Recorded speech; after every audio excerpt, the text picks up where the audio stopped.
I blame YouTube commenter JH5578 for me sitting in this field of cows right now. He or she commented on my saturated fat episode. Great in-depth work as always. Because of your background in earth science, I'd love to see you do a video on the meat industry and low-carb claims that ruminant meat is positive for the environment and greenhouse gas sequestration.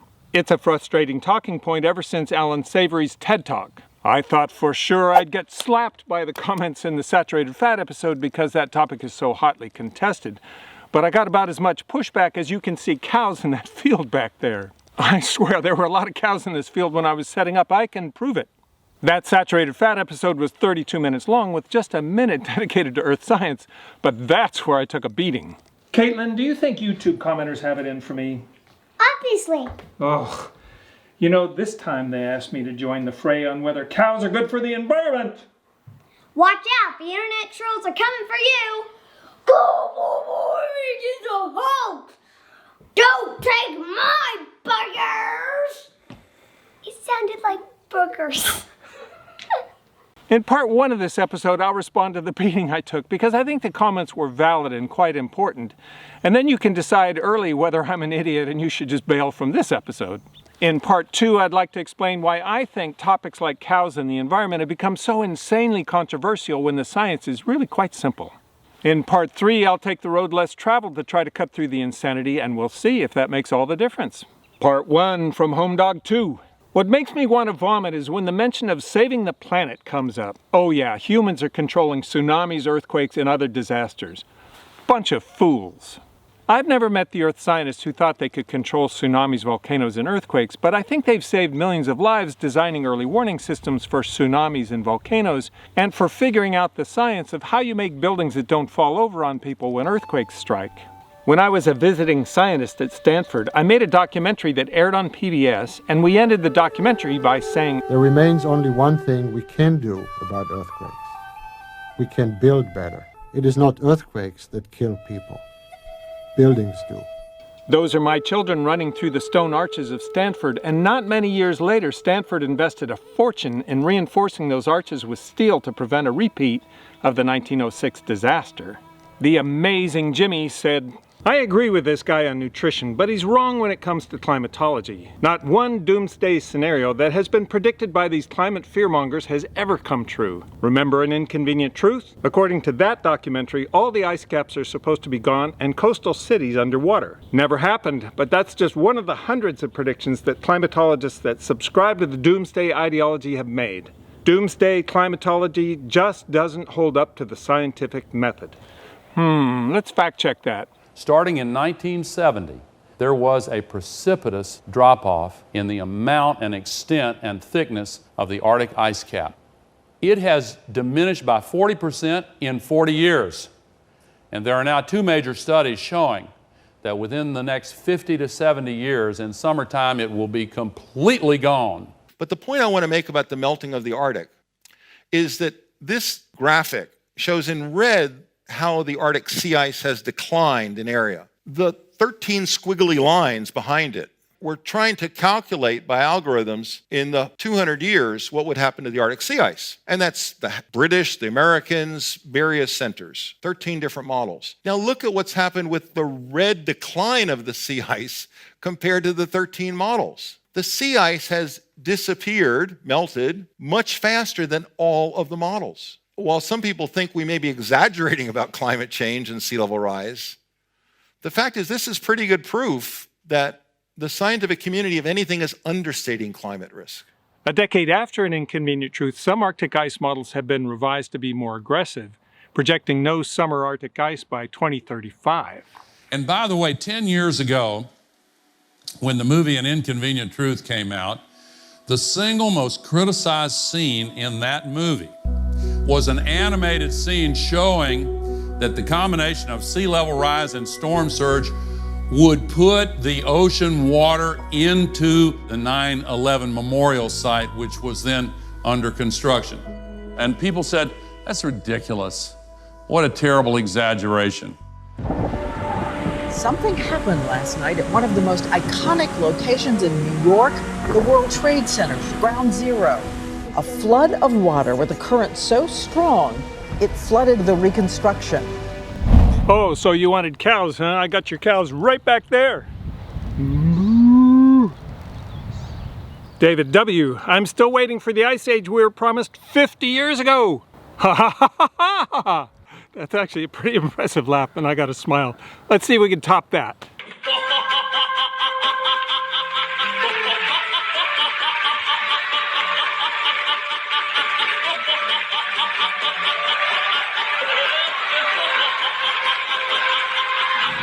But seriously, David does make a very valid comment. A lot of people ask about that. And we did predict that we were going into an ice age. Here's why and why it changed. Actually, this diagram is the fruit of decades of paleoscience using sediment cores, ice cores from many places around the world, which by now enables us to reconstruct the evolution of global average temperature since the last ice age 20,000 years ago. And you see here the warming from the ice age into the Holocene by about 4 degrees, then a very slow gradual cooling trend. And as many of you will know, these ice ages are caused by cycles of the Earth orbit, and primarily what we see here is the precession cycle, which has a period of 23,000 years and is the shortest of these cycles. And we are pretty certain that this long-term cooling trend from the mid-Holocene would have continued if human activities had not sharply bent round this curve, and with 100 years, we have undone more than 5,000 years of cooling. And we should also not forget that this warming by 4 degrees meant that 2/3 of the continental ice masses from the last ice age melted, raising global sea level by about 120 meters. And we still have enough ice on Earth to raise the global sea level by about 65 meters. And that brings me to part 2 of this episode. What are the forces that confuse us? Is it as simple as what Carl Sagan and Paul Simon had to say? All lies and jest, still a man hears what he wants to hear and disregards the rest. When it comes to cows and the environment, there are a lot of different beliefs. So I made a chart, and I put the different beliefs on the chart with the size of the circle being proportional to the number of views they got on social media. You'll notice where the scientists are tiny little specks. I know some of you are thinking, wait, what? There were scientists involved in those popular bubbles. More about that in part 3. Michael Mann is a respected professor of earth science who speaks up about the forces that shape our beliefs in the climate debate. So I read his book. Oh, you think the beef and dairy councils are good at creating confusion and science denial? Minor leagues compared to climate. I see your beef and dairy councils and I raise you the Koch brothers, ExxonMobil, and the Murdoch media empire. Dr. Mann points out that hard climate science denial is so last decade because even political strategist Frank Luntz, who crafted the original talking points that got us fighting in the first place, now admits that climate change is real, caused by man, and so do Exxon and Chevron. I will tell you, as someone who challenged climate change 19 years ago, which is when the media uses the language against me. That work was done in 2000, 2001, and 2002. That was a lifetime ago. I've changed. But there are plenty of strategies to keep selling oil and coal. One genius move is deflection, making it all about our personal responsibility, thereby absolving the polluters of any responsibility. It's an old but amazing playbook. Here's a classic example.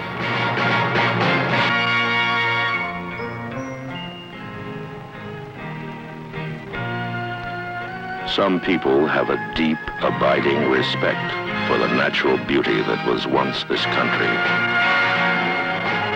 And some people don't. People start pollution. People can stop it. Note the wording. People create pollution and people can stop it. That ad moved me so much as a teen, I still obsessively pick up junk everywhere I go 50 years later. You gotta love a group called Keep America Beautiful, right? Turns out the group was founded a year after Vermont passed a law requiring beer companies to sell their beer in reusable, returnable bottles. Sadly, it's mainly a front group for beer bottlers, can companies, and soda makers. As more states came to think, companies create pollution with their disposable bottles, and legislation can stop it, Keep America Beautiful worked to defeat those bills. It's genius because millions of Americans volunteer every year through Keep America Beautiful to pick up disposable bottles. It's free labor for the companies, and having their brand on litter is not a good look. 50 years later, how are all those disposable bottles working out for us? A lot of people feel like we've been played. You've helped come up with some notable terms in our political discourse. Energy exploration, how'd you come up with that? It was trying to understand how to create a more positive vision. And that was instead of what phrase? Instead of drilling for oil. Climate change, not global warming. Yes. Okay, I think that is brilliant, not manipulative. If you're a Swedish scientist and you produce data to show how bad the warming problem is, you get respect because to them it's science. In America, if you produce a chart like that, you get subpoenas and investigations because in America it's politics. And I found myself at the center of this circus, if you like, because of this graph that my co-authors and I published a decade and a half ago. It came to be known as the hockey stick, despite the fact that now, several years later, there have been 9 different investigations in the US and the UK. Every one of them has found that there was no evidence of impropriety on the part of the scientists. Dr. Mann lists a lot more tricks companies play to shape our beliefs, but I want to touch on one from Rachel Reynolds, which is more about our personal human nature on social media, because social media is such a big factor in what we believe. Narrative theory centers on the idea that people are drawn to storytelling. Stories are fun. We love learning about them, we love sharing them, we love learning from them. How many of you have heard of the hero's journey? Where the hero receives a call to adventure, they leave what is known and comfortable, receive guidance from a mentor, face challenges and temptations, find whatever they are looking for, and are transformed as a result. Sound familiar? Without even thinking too hard, I can give you thousands of examples. Harry Potter, Star Wars, The Odyssey, Men in Black. Every superhero origin story ever follows this format. And challenges and temptations take form in the role of the shadow.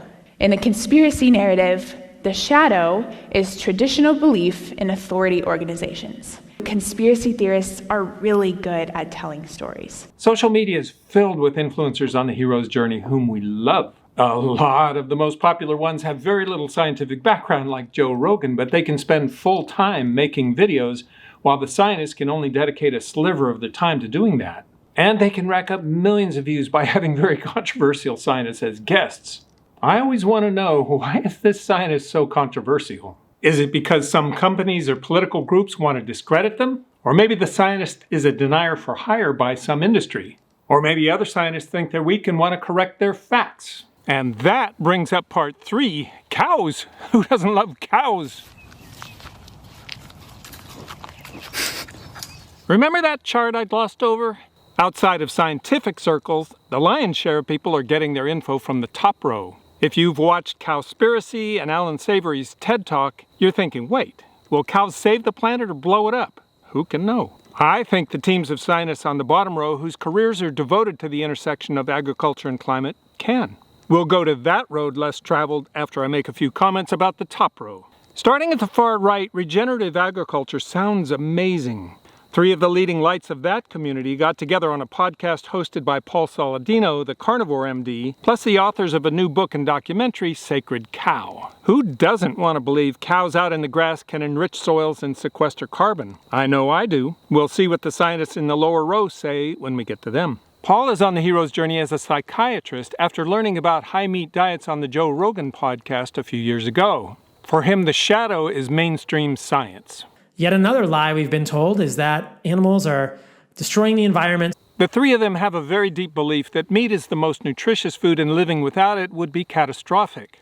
You really can't ignore the fact that animal foods are incredibly nutritious. And if you remove those from the diet for what essentially would be a 2.6% reduction in greenhouse gases, which would probably almost certainly have zero effect on global climate change, you would create massive, pervasive, catastrophic nutritional deficiencies across the population. But as Dr. Marion Nessel said on one of my previous episodes, the biggest PR problem the beef industry has is that people who substitute other whole foods for beef are healthier.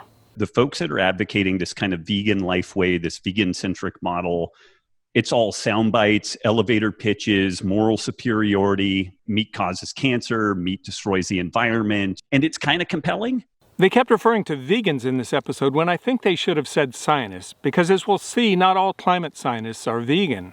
But the research into climate has led almost all of them to eat way less animal foods, especially beef.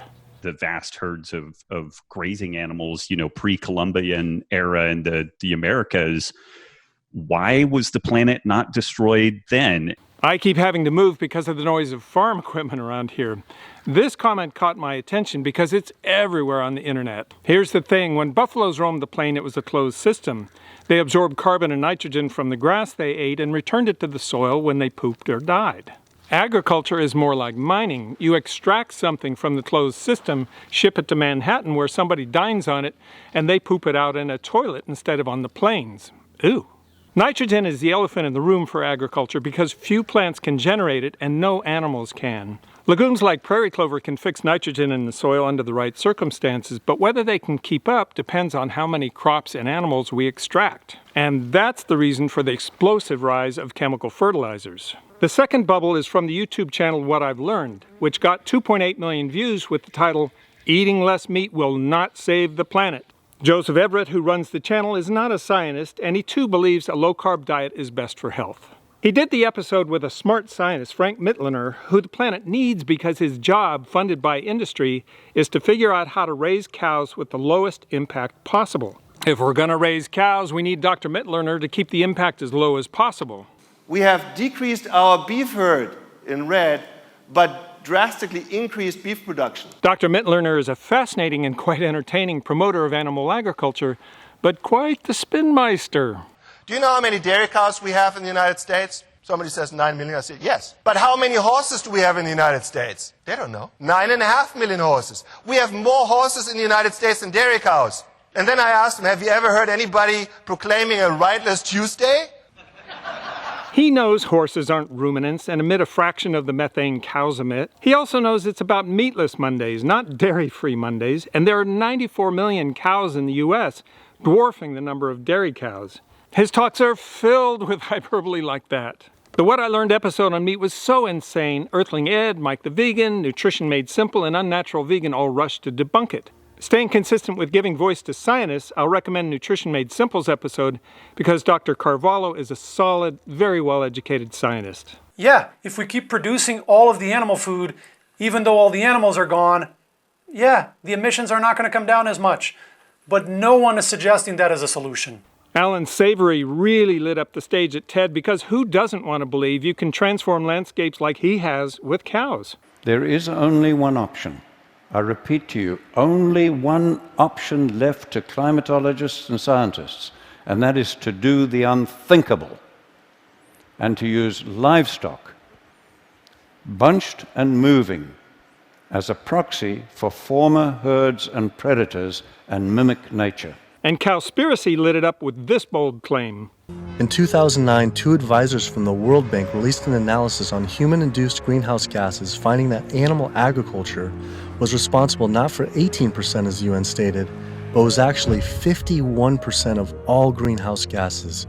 If you're confused about these dueling answers, maybe it's comforting to hear what the scientists had to say at Oxford University's Food Science Network. Their careers depend on knowing the answer. Here's Dr. Tara Garnett. There just seems to be a kind of cacophony of different voices at the moment on the whole livestock issue. We were confused. We thought we really wanted to try and get to the bottom of this argument. She led a 2-year study that involved several universities and prominent research institutes that led to this 128-page report that took me all day to digest.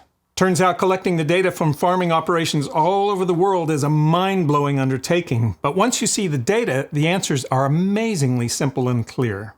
Lucky for us, a number of research teams from around the world tackled the problem, and I depended on 5 of them to see if their results jived with each other. Let's hear from Dr. Joseph Poore, also from Oxford, who led a different multi-year study published in Science. In this map, black areas are urban, representing about 1 to 2% of the world's land area. Yellow areas are croplands. Red areas are grazing lands. In total, agriculture occupies over half the world's land. In the foreground is a beef farm. In the background is the Amazon rainforest. And if you look at this farm from satellite imagery, what you see is it's just one of millions of farms in Brazil carved out of what was pristine rainforest only 10, 20, or 50 years ago. And this swathe of farmland that's just beginning to emerge on the screen now spans much of the south of the continent, stretching right round here. Much of this deforestation has been for beef, for the local South American market, and for soy to feed pigs, especially in Asia. Since 2000, we've lost an area of tropical forest to agriculture the size of the UK, Ireland, Belgium, the Netherlands, Germany, and Poland combined. Today, meat, aquaculture, eggs, and dairy use 83% of the world's farmland and contribute nearly 60% of food's different emissions, despite providing just 37% of our protein and 18% of our calories. And we wanted to understand this question. Is it possible to produce animal products more sustainably and redress this vast imbalance?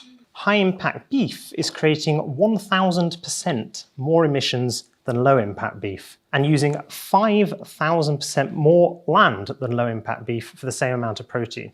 Staggering, huge variability. However, even the lowest impact beef per 100 grams of protein is responsible for 6 times more greenhouse gas emissions and 36 times more land than beans and pulses. Okay, that chart was complicated. Turns out there's a third group associated with Oxford, Our World in Data, whose mission is to bridge the gap between science and public understanding through their famous charts. Hannah Ritchie is the research director there, and she has a PhD in global food systems and its environmental impacts. This one is the carbon footprint of protein-rich foods, and you see that beef and lamb are off the charts. It's wildly variable with beef. I'm assuming Frank Mittliner's beef is the best back here, but it's still 10 times higher than beans and peas. Pigs and chickens are not ruminants like cattle, sheep, and goats are, so they have a much lower greenhouse footprint. One thing that makes legumes so environmentally friendly is they need little to no nitrogen fertilizer. Beef and lamb are the biggest land users too, but as Big Ag knows, land is money, so if you pack the most animals into the smallest space and don't let them move around, they fatten easier, and that's why beef land use is so variable. Allan Savory's grazing uses a lot of land. Last chart from Hannah, environmental impacts from agriculture. On the left, you see the 26% emissions most scientists use for total food. That's half as much as Cowspiracy claimed for just cows alone, and that's because Cowspiracy included CO2 emissions from cows breathing. That doesn't seem fair to most scientists. You see agriculture uses 70% of fresh water, and 78% of the pollution in our streams and oceans is caused by agriculture. And it's by far the biggest factor in biodiversity loss. So what about grazing and Allan Savory? Back to Dr. Garnett. The amount of animal protein that we get from grazing-only ruminants is really, really low. Grazing systems don't provide us with a great deal to eat. Agriculture scientists use the word extensive to mean cows out in pasture eating grass. They say intensive to mean tightly packed, eating grain. That should help for understanding this chart. Beef in more extensive systems tend to have higher emissions than beef in intensive systems, higher emissions than other animal products. The next chart has too much to read, but the headline and what she says are important. So you can see that the claims from the non-peer-reviewed studies are wildly higher than those that have been academically peer-reviewed. Okay, but the thrust of Allan Savory's TED Talk was restoring soil health and avoiding land becoming desert, right? I'll get to that. In the meantime, if scientists say we have to cut back on meat, what are they suggesting our diets be? Let's go to Johns Hopkins. Here at the Center for Livable Future, my colleagues and I are producing a growing body of literature, taking a closer look at what these dietary shifts might look like in practice and how they might vary by geography. So it's been well established, this is from our paper in 2019, that the greenhouse gas intensity of producing animal foods, shown on the right, is in most, not all, but in most cases, all else being equal, an order of magnitude greater than the greenhouse gas intensity of producing plant foods, shown on the left. Now, there are some exceptions. There are some climate-friendly animal foods, particularly small fish like sardines and anchovies, and insects like crickets and mealworms. You'll note that these are animals that are low on the food chain. That's great news for paleo enthusiasts because insects were definitively part of our ancestral diets. So you can take these snack bags, Amazon's choice, to the theater and share with people sitting around you.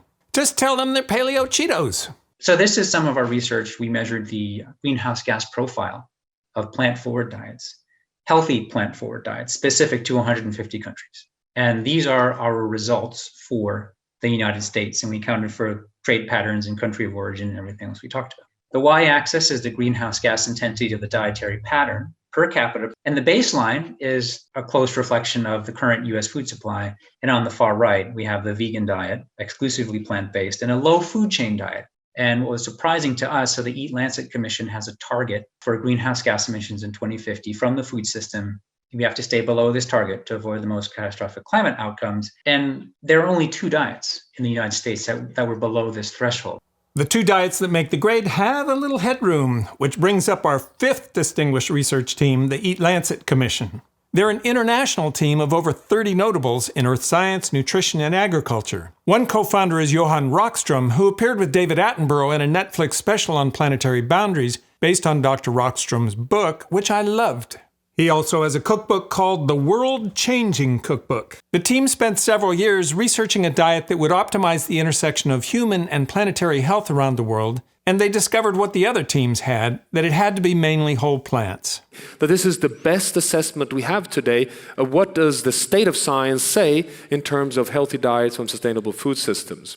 The other co-founder is Walter Willett, notable for running Harvard School of Public Health for many years. Probably the most perhaps controversial, are the quite modest amounts of red meat here from beef, pork, or lamb, which we identified as about 14 grams a day. By standards of North America and much of Europe, that may seem like quite a small amount, but this is actually about the amount that people were eating in the Mediterranean countries, the traditional Mediterranean diet, when those people were the healthiest people in the world. So this is not radical, despite what you might hear from our friends in the beef industry. It's a change for us. What does that mean on a 14 grams a day is sort of a nano burger, if that's what you are having. But of course, that's not what we're really talking about. What it means is about a big juicy hamburger once a week, if you want it, or a big juicy steak once a month, if you want it, which is sort of how people treated red meat in the traditional Mediterranean diet. It was something that was special for birthdays, for holidays, religious events. So after all those years of research from all those scientists, how important do they think diet really is? What is clear is that the climate benefits of changing your diet are far greater than cutting down on your flights or buying an electric car. And what's more, for a typical average consumer, diet change isn't just the single biggest way to reduce your greenhouse gas emissions, it's the single biggest way to reduce your land use, your impact on biodiversity, the nitrogen and phosphorus pollution caused by your food, the acid rain, the water use, and probably, although we didn't specifically measure it, the pesticide and antibiotic use that is being caused by the food system. Put simply, avoiding meat and dairy products is probably the single biggest way to reduce your impact on the planet. But not only that, we know that it's in the next 5 years that we determine whether we've consumed the remaining global carbon budget, and we know that the food system is the sine qua non if we will succeed or fail with that transition. Okay, suppose you're the carnivore trio and mainstream science is your shadow, and you believe everything we just heard is lies, sound bites, and moral superiority. Where do you find your truth? It's striking how different these narratives are. I'll screen share. So this is from the Quantis lifecycle analysis for White Oak Pastures. We'll put a link to this in the show notes. So that publication was funded by General Mills, and they use it for marketing. They own the Epic brand of jerky and place charts from the publication on Epic's website. It has an astonishing claim that cows are a carbon sink, and as a result, the carnivore trio believe cows can offset emissions from transportation. If we make a horrible decision and create Planet of the Vegans, then we have zero capacity to offset the emissions from the transportation sector. I would never have read this because I thought it was pure marketing, but the carnivore trio is so sold on it, I wanted to know what this biological magic trick is that other scientists may have missed.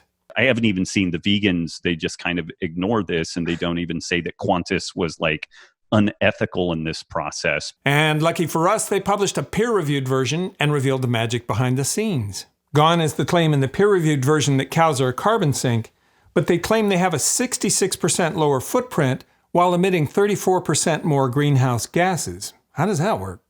Go on. The idea is, by eating grass, cows induce the plants to send down deeper roots, which contain carbon.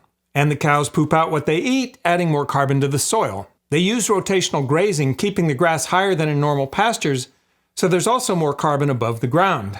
It seems like a magic trick. While cows remove carbon from the pasture and vaporize it in their breath, they enrich the pasture with carbon. And how do they replenish all the nitrogen the cows take with them when they go to slaughter? Trick number 1 is they let pigs and chickens share the pasture, but feed them 80% corn and 20% soy. I guess they bring the feed in from a feed store? The pigs and chickens are pooping that feed in the pastures, and that's where important nitrogen and carbon are coming from. Trick number 2, White Oak Pastures, the farm the study is based on, buys depleted land and restores the soil by not overgrazing it and by letting the chickens and pigs poop their soy and corn everywhere. Depleted soil will absorb carbon for a while, but studies show it levels off with time. Number 3, do some tricksy math to subtract the carbon going into the soil from the extra greenhouse gas that the cows are emitting from eating grass. The paper also said the farm takes 2.5 times the land area of farms that raise cows conventionally. So hold on, we're using this technique to avoid desertification, but we're turning the Amazon rainforest into a desert because we're out of land, and Allan Savory wants to multiply the land requirements for raising cattle by 2.5 times? No wonder the scientists are freaking out about him. And what we concluded was that current trends in meat and dairy demand are not sustainable. If we maintained our current trajectories of demand for meat, but supplied it all through grass-fed systems, the consequences for land use change would be catastrophic. And one of the things that they say is, well, I mean, what you're doing is fine, Will, but you can't feed the world like that. And my response is, I don't know that I'm supposed to feed the world. I think I'm supposed to feed my community. Remember that first pasture I sat in? Overgrazed, but on the other side of the fence there's taller grass and even trees. If I put my drone in the air, you can see the neighbor's field, which has no large grazing animals. The green patches are Scotch broom, an invasive species that has the advantage in a depleted field because it can fix nitrogen. That's the stuff I sat in when you thought I was being a nutcase. It's as tall as the kids, and the next neighbor planted trees. It's as simple as you think it is. The more plant matter you build above and below the ground, the less carbon is in the atmosphere melting polar ice. Just look at how much carbon this orchard can store compared to any cow pasture, no matter how high the grass. I said in the beginning that the answer on how to preserve our gorgeous pale blue dot was utterly simple. Eat whole foods, mostly plants, not too much, and go especially easy on the beef. And can I just say, science is so awesome, it's like a candle in the dark. Thank you for watching that whole long episode. My wife said there's too much science in there, throw some overboard. So I threw the stuff overboard about the adorable buffaloes and how they're different for grasslands than cattle are. That hurt my soul. But anyway, if you have an episode suggestion for me, or you just want to slap me around, you know what to do.